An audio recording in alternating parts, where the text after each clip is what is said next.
Hola a todos los amigos de Filosofía Apuntes. Estamos a 2 de enero del año 2024 con este apunte sobre la prohibición de la música. Sí, señores, así se llama este podcast, la prohibición de la música. Puede parecer que nos produzca un efecto de extrañeza, porque ¿cómo se va a prohibir la música? ¿Mm? En nuestros tiempos pareciera ser algo absurdo que se prohíba la música. La música es querida por todos. ¿Qué puede hacer la música? La música tiene efectos todo lo contrario, beneficiosos, etcétera. Por ahí un pensador alemán dijo que la vida sin la música es absurda. Entonces, ¿por qué estamos hablando de la prohibición de la música? Porque hace mucho tiempo el asunto de la música fue algo complejo, controversial para el Islam. Muchos pensadores islámicos tenían sus diferencias con respecto a la música. Bueno, la música es buena, la música es, incluso algunos decían, la música será verdad, será un error, será algo que de alguna forma desvía al hombre de las preocupaciones fundamentales que debe tener. Esto no se lo había preguntado nadie antes que los musulmanes. A nadie se le había pasado por la cabeza prohibir la música, ¿no? Pero algunos pensadores, filósofos del Islam, jurisconsultos también, sí consideraron esto una posibilidad. Y de eso se trata la filosofía, ¿no? De poder pensar sobre las cosas, reflexionar. Y bueno, ahí uno a veces inevitablemente saca sus conclusiones. Veamos entonces la prohibición de la música.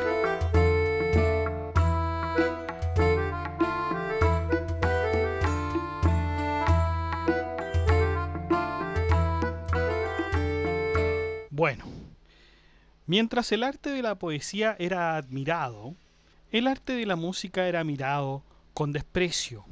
Muchos fueron los musulmanes que por medio del Corán condenaron la música y los cantos. Hoy puede parecer eh, absurdo hablar de la prohibición de la música, como dijimos en la introducción, pero en su tiempo fue uno de los temas más controversiales. Vamos a ver entonces lo primero, aquellos que opinan que hay algo desfavorable y de prohibición en la música. Por cierto que prohibición en el Islam se dice haram, mientras todo aquello que está permitido se le señala como halal. Vamos a empezar con haram, es decir, aquello que está prohibido. Algunos eruditos creen que la música está contenida en el Corán de forma prohibitiva. Veamos el Corán 31.6.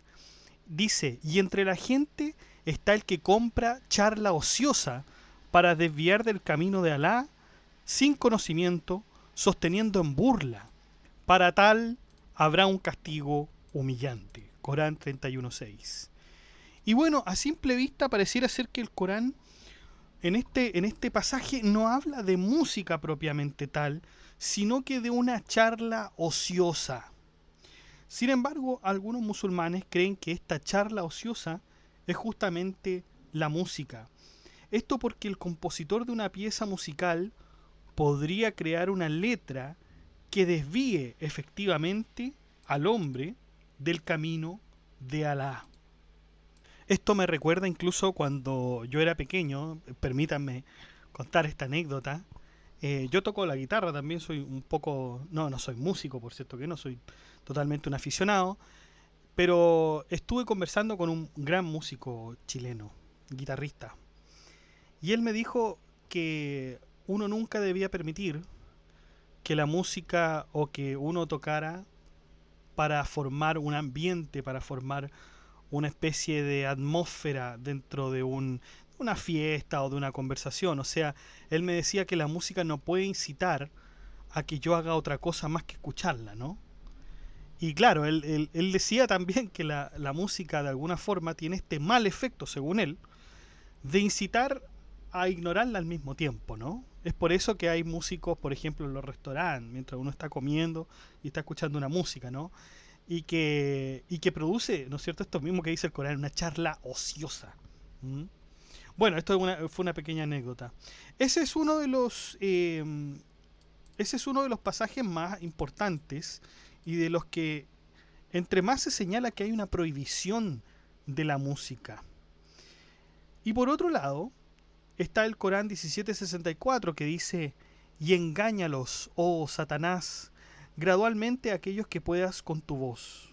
Corán 17:64. Este pasaje del Corán también se ha interpretado como si la voz de Satanás estuviera en el canto, es decir, lo que bien puede hacer con la voz, bien lo puede hacer por medio del canto. Entonces, bajo estos dos pasajes del Corán, que son los más utilizados por aquellos que dicen que la música debería estar prohibida, nos dicen que, bueno, uno puede entender que no es la música en sí, sino que los efectos que produce la música. Pero claro, los efectos se producen por una causa y esa causa es la música. Y si hay algo superior a los efectos, son sus causas. Y bueno, ahí está la música. Entonces la música debería prohibirse por estos efectos que provocaría. También se tiene como prueba el contexto histórico, porque según las tradiciones, los líderes tribales de la Meca intentaron impedir que la gente escuchara el mensaje del profeta, empleando seductoras esclavas expertas en cantar y tocar música para distraerlos de las enseñanzas del profeta y del Corán. Otros antecedentes históricos decían que Abu Basir, compañero del imam al-Sadiq, le preguntó a su maestro qué quería decir el discurso falso que está contenido en el Corán 22:30. Y este le dijo, se refiere a la guiná. Bueno, ¿y qué es la guiná? La guiná se atribuye a la voz de un ser humano producida en un patrón ondulado para crear el efecto de éxtasis propio de las reuniones de alegría y pecado. Es decir, hacer esto, esta guiná, ¿no es cierto?, que se hace por medio de una articulación de la voz, en otras palabras, canto, está prohibida, es haram, está prohibido islámicamente realizar este tipo de canto, además también de escucharlo. Por otro lado, teniendo todo esto en consideración, se da énfasis a que el creyente debe sostenerse de conceptos que ayuden a conducirlo por la verdad y no por el error. Y es así que el Corán 10:32 dice: ¿y qué hay más allá de la verdad excepto el error? En ese sentido, es mucho mejor quedar firme en la verdad que dejarse llevar por el error, error que puede ser realizado por algo tan influenciable como la música. La música puede llevar a error, por cierto que sí. Esto me recuerda también, muchachos, ya yendo a los griegos, el último libro de la República de Platón, el libro 10, me parece que es el libro 10, cuando Sócrates critica a los poetas, critica el arte, porque claro, de alguna manera el arte es una copia de la realidad, y la copia de la realidad es algo falso. Por cierto que esto es así, ¿ah? Los poetas tratan de hablar sobre hechos, pero estos hechos son adornados, son de alguna forma vistos desde una perspectiva, entonces no son la verdad. Los hechos son la verdad, por cierto. Los hechos que ocurrieron en las batallas. Pero si uno recita o empieza a hacer arte producto de ello, ya no es verdad, sino que es una imitación de la verdad. Entonces, claro, ¿qué hay más allá de la verdad excepto el error? Dice el Corán 10:32. Esto se podría ver desde ese punto de vista. Bien, ahora bien, puede que uno piense que Sócrates quería de alguna forma prohibir o censurar el arte de la poesía. La verdad es que no, es que Sócrates solamente no admitía esa parte que es puramente imitativa. No había una especie de gran prohibición como lo están planteando aquí los musulmanes. Bueno, esas son las prohibiciones de acuerdo con el Corán, ¿ya? O sea, hasta ahora la música es haram, absolutamente. ¿Y qué pasa con los hadices? ¿Encontramos fuentes prohibitivas en los hadices? Si bien en el Corán el concepto de música puede ser discutible hasta cierto punto, los hadices, que son los dichos y hechos de Mohammed, son mucho más claros con respecto al tema. Hay uno que dice: el canto hace brotar la hipocresía en el corazón como la lluvia hace brotar las plantas. Fíjense lo duro que es este hadiz con respecto al canto, ¿no? Es una hipocresía. Otro hadiz dice: de entre mis seguidores habrá algunas personas que considerarán las relaciones sexuales ilegales, el uso de seda, el consumo de bebidas alcohólicas y el uso de instrumentos musicales como algo legal. Como podemos ver entonces, en este hadiz hay una prohibición explícita a los instrumentos musicales. Son estos, por tanto, haram.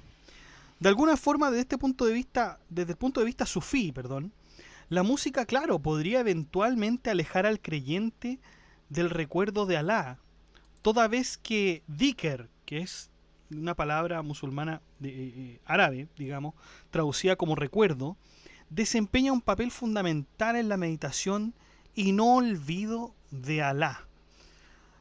Porque piensen ustedes, alguien realmente dedicado y realmente creyente en Alá, en Dios. ¿Cómo es que alguien puede olvidar a Dios? Esto puede ser incluso mucho más común de lo que usted cree. Piénselo de alguna forma. ¿Hay algún día en que usted no haya mencionado el nombre de Dios o que se haya acordado de que Dios existe? Con el ajetreo de la vida contemporánea, es posible que algún día usted se haya olvidado, que usted no haya pronunciado su nombre, o usted se haya olvidado de cualquier tema que implique algo religioso, ¿no? Es posible. Pero entonces fíjense, estamos olvidando a Dios, que es una cuestión absolutamente terrible para aquel creyente consagrado y dedicado a Dios. O puede ser que no, puede ser que no, puede ser que usted no sea tan consagrado, ¿no es cierto?, tan dedicado.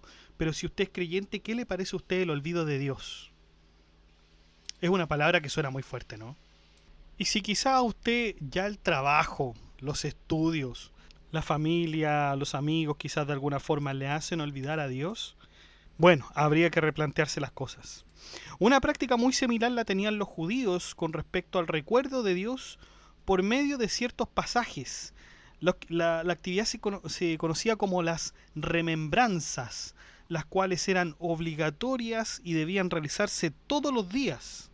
Esta era la práctica que tenían los judíos y uno lo puede leer esto en el Talmud también. Olvidar a Dios, ya sea por un día, era algo absolutamente reprochable. Vamos con la prohibición en los eruditos, porque ya teníamos la prohibición en el Corán, en los hadices, y vamos con los eruditos. Tal como lo dice el último hadiz que señalamos, los hermanos de la pureza indicaban que si bien la música era buena en sí, fíjense, esta opinión ya contrasta, los efectos que provocaban podían hacer que los hombres se desviaran del camino de Alá y prefirieran las actividades vergonzosas, como el juego y las incitaciones a los placeres del mundo material. Es más, los hermanos de la pureza advierten a aquellos que escuchan música diciendo: desconfiad al escuchar música, no vaya a ser que los aspectos del alma animal los empujen hacia el esplendor de la naturaleza. Esto los apartará de las vías de la salvación y les impedirá conversar con el alma superior. Esto es lo que decían los hermanos de la pureza, pero como vamos a ver también, ellos están de acuerdo con la música, solamente que hacen esta advertencia. Los eruditos que sí estaban absolutamente de acuerdo con la prohibición, es decir, que era haram la música, son los jurisconsultos del Islam. La música tendría muchos más perjuicios que beneficios, decían estos jurisconsultos, y por eso es lícito que los instrumentos musicales puedan ser destruidos, imagínense ustedes. Uno de estos doctores de la ley era Ibn Abil Dunya, quien compuso un tratado sobre la censura de los instrumentos musicales, estableciendo que la música era tan condenable como los juegos de ajedrez. Claro, porque cuando en los tiempos, ¿no es cierto?, tenemos que fijarnos, estos son los tiempos de la Edad Media, para jugar ajedrez uno tenía que cortar ya un árbol. Entonces esa madera que se utilice para jugar realmente era algo sumamente condenable, de acuerdo a los jurisconsultos, y no era la excepción en Dunia, ¿no? Otro jurisconsulto con autoridad fue Ibn al-Hawzel, quien señalaba que la mayor parte de las veces la música incita a la sensualidad y despierta los deseos más bajos del hombre. La música aparta de la oración y del amor a Dios, mientras por otro lado acerca al hombre a la diversión y a la distracción. Lo excita de manera tal que lo hace realizar actos que en momentos de sobriedad jamás sería capaz de hacer. Hace movimientos con la música, el hombre hace movimientos con la cabeza, da palmadas, golpea el suelo con los pies y comienza a moverse como un loco. Ahora, claro, habían algunos cánticos relativos a la Meca que Ibn Hauser aceptaba. Habían algunos que aceptaba, que hablaban sobre la devoción, hablaban sobre las letanías, etcétera, y que esos eran aceptables. Pero todo lo demás era reprochable. Por otro lado, Ibn Hathir, con respecto a la ley sobre el Corán 631, recordemos por favor el Corán 631 que decía: y entre la gente está el que compra charla ociosa para desviar del camino de Alá sin conocimiento, sosteniéndolo en burla. Para tal habrá un castigo humillante.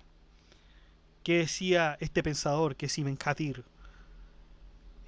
Decía: por Alá, fuera del cual no hay ninguna deidad, esto es el canto musical en cuestión. O sea, lo que se refiere el Corán 631 es justamente esta charla ociosa.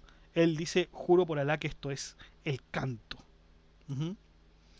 Ahora bien, muchachos, esto no es para molestar, ¿no? O sea, todos estos eruditos estaban preocupados por la salud moral del hombre, que debería estar acorde al Corán para que obviamente no cayera en la reprobación.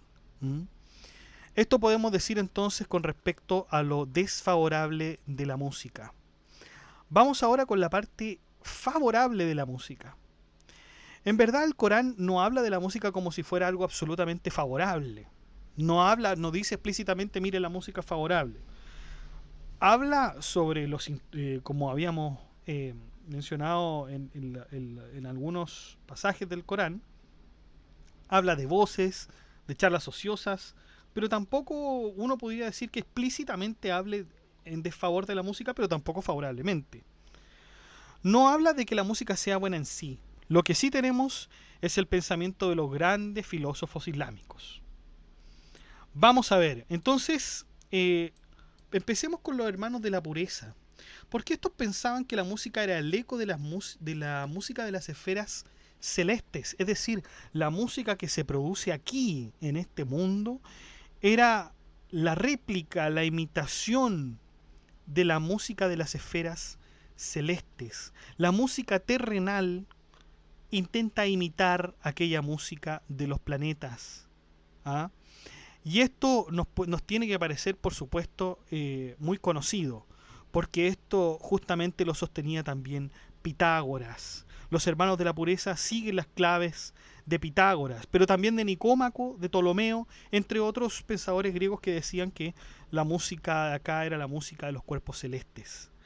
No desprecian la música los hermanos de la pureza, pero como dijimos anteriormente, advierten sobre la posibilidad de que pueda conducir a conductas reprobatorias. Por lo tanto, la música tiene un componente absolutamente corporal, pero también tiene un componente espiritual. Y naturalmente el mejor de ellos, entre estos dos componentes, es el espiritual, el cual el hombre debe acercarse. No solo eso, dice los hermanos de la pureza, estos establecen que la música incluso puede traer ciertos beneficios coincidentes con el comportamiento moral que se espera de un musulmán. Los efectos de la música pueden contener o pueden producir en el hombre el arrepentimiento de los pecados, el valor en la batalla, el alivio en los sufrimientos y la incitación a la alegría.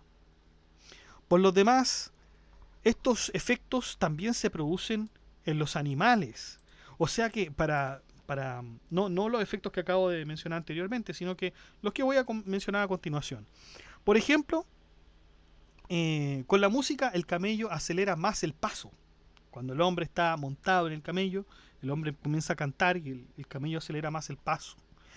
El caballo bebe el agua más fácilmente cuando su amo silba. Y la gacela deja que el cazador se le acerque cuando es de noche si susurra una melodía. Bueno, esto ya no es tan conveniente para la gacela, pero obviamente se producen unos efectos en el comportamiento, ¿no? Entonces, hay beneficios, dicen los hermanos de la pureza. O sea, de algún modo ellos dicen, se puede trabajar en el concepto de la música a favor del musulmán.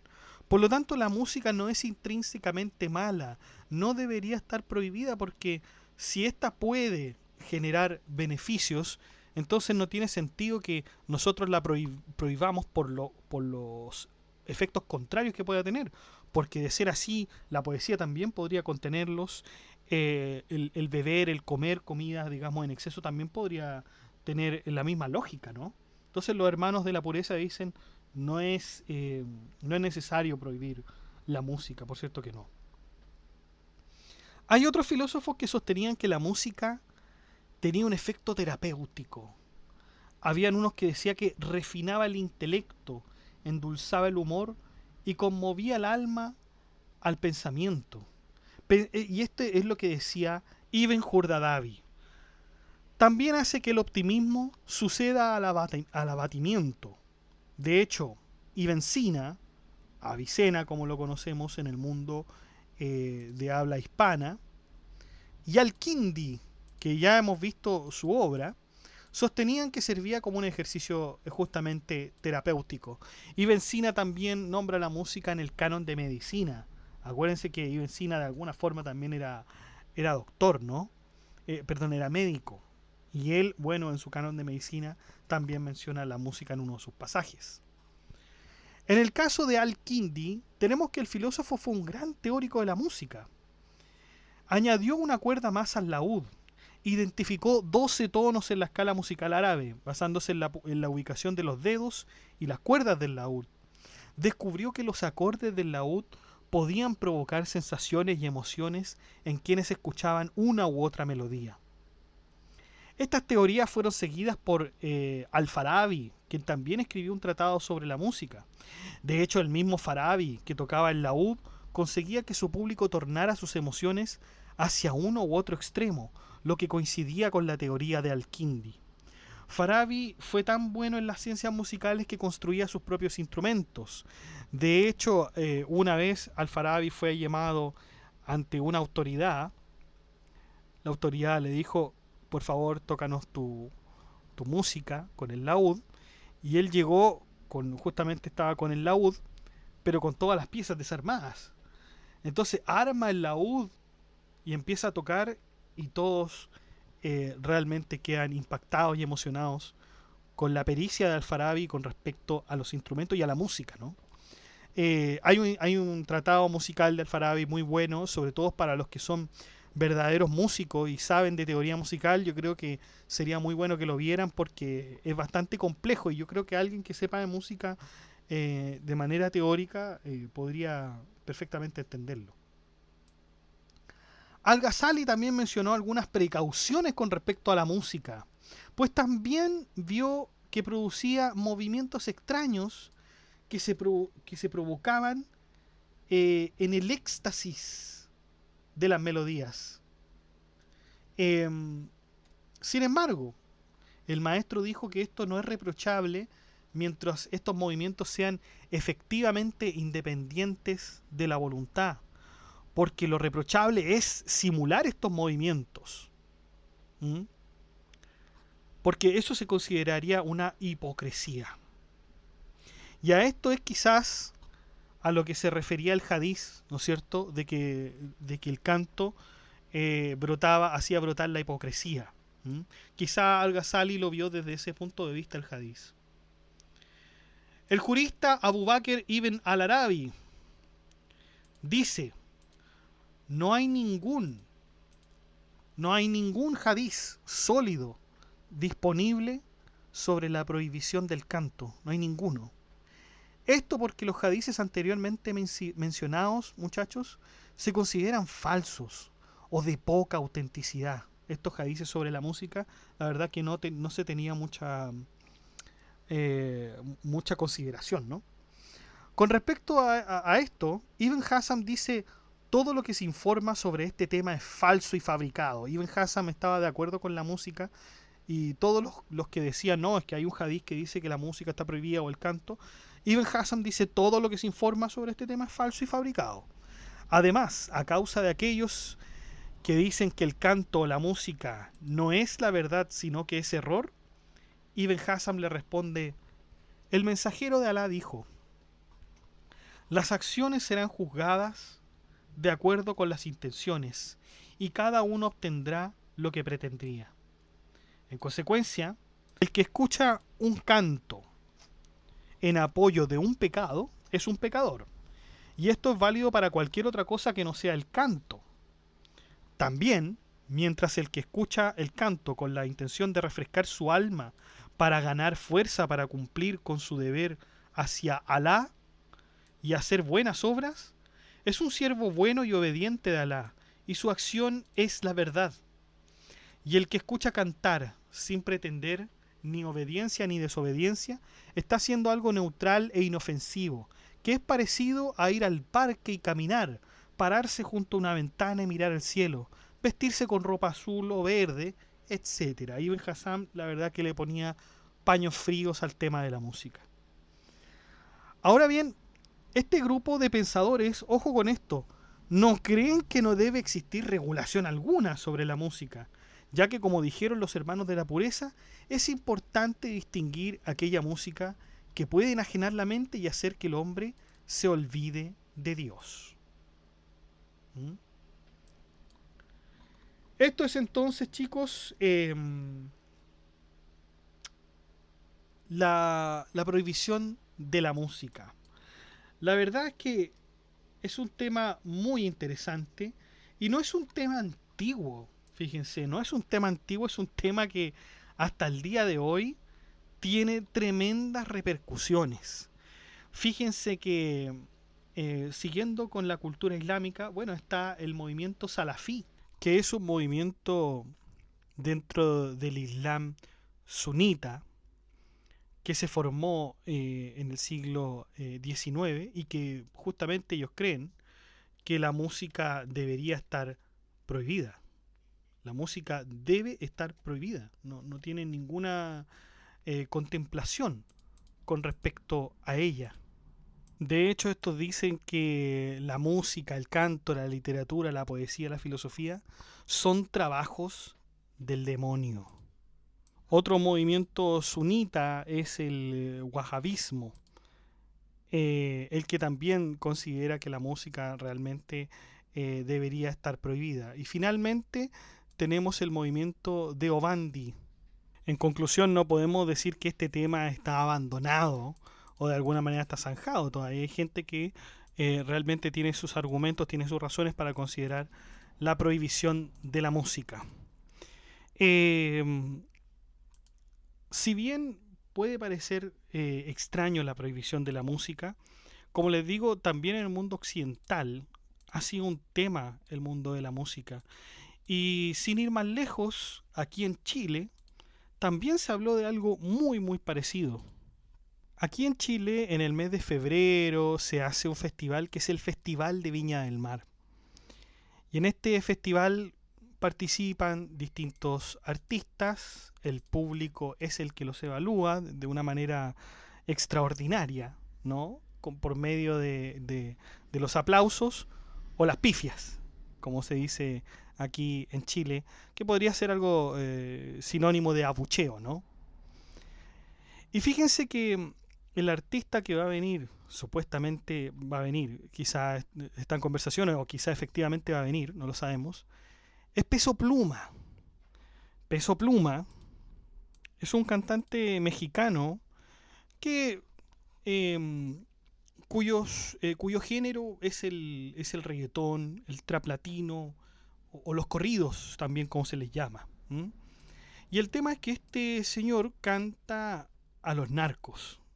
De hecho, hay un sociólogo chileno que es Alberto Mayol que está en absoluto desacuerdo a que se invite a este artista porque, según sus palabras, son obras de arte para honrar al narco.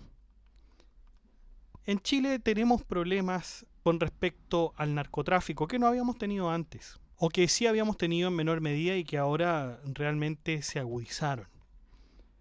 Entonces, Alberto Mayol, que es sociólogo, dice no se debería invitar a Peso Pluma al Festival de Viña. Él dice estar de acuerdo con que no hay problema con que se lo invite cuando se trate de un contrato entre dos particulares. Ahí no hay ningún problema. Pero el problema aquí es que el Estado está interviniendo en realizar este contrato. De aquí surge entonces una polémica, muchachos, porque por un lado está la libertad de expresión, que por mucho que sea libertad de expresión también tiene límites, y por otro lado también está la prohibición de este tipo de músicas, que como vimos también la música puede producir efectos en las personas, en el comportamiento, en la mente de las personas. Ahora, claro, o sea, tenemos que hablar seriamente. No es que si yo vaya a escuchar a Peso Pluma me vuelva un narcotraficante, y sería una falacia decir que todos los que escuchan Peso Pluma son narcotraficantes, ¿no? Ahora bien, hay extremos, ¿no? Hay extremos como por ejemplo el caso de aquellas personas que están perturbadas mentalmente. Tenemos el caso hace mucho tiempo de Rodrigo Orias aquí en Chile, que fue responsable de la muerte de un cura que fue asesinado en la Catedral de Santiago. Este hombre, Rodrigo Orias, tenía esquizofrenia y terminó asesinando a un cura. Entre una de las confesiones, entre uno de los testimonios de Rodrigo Orias, él dijo que cuando escuchaba la banda Dayside, que es una banda norteamericana de death metal, y fíjense el nombre, o sea, Dayside, Dayside, que significaría muerte a Dios. Rodrigo Orias decía que cuando escuchaba esa música, por cierto que se levantaba el ánimo o se le despertaba el ánimo para acercarse finalmente a ese tipo de cosas. ¿Fue una influencia la música en este asesinato? Bueno, podría ser. Hay también otro relato con respecto, y aquí en Latinoamérica es visible, con respecto al reggaetón, ¿no es cierto?, al trap, que despertaría cierta promiscuidad en los niños. Hace muchos años también se hablaba, por ejemplo, que la música de Celia Cruz era del diablo, que tenía un pacto con el diablo, su música era tan exitosa, etcétera. Eso se dijo mucho aquí en Chile.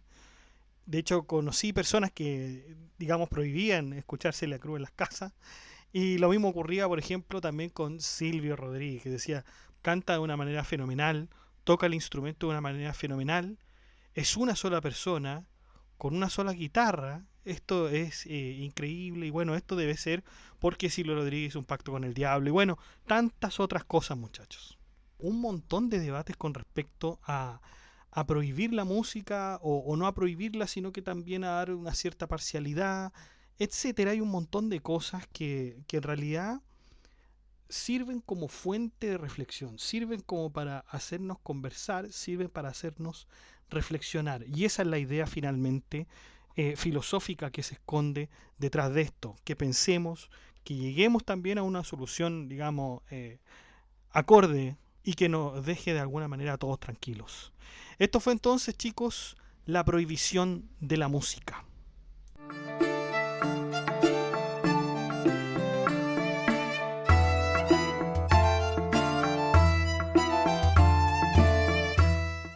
Bueno, chicos, eso ha sido todo. Muchas gracias por escuchar este podcast. Si le ha gustado, dé like, comente, comparta, suscríbase, acceda al blog que está en la descripción del video, haga soporte en PayPal o en Patreon.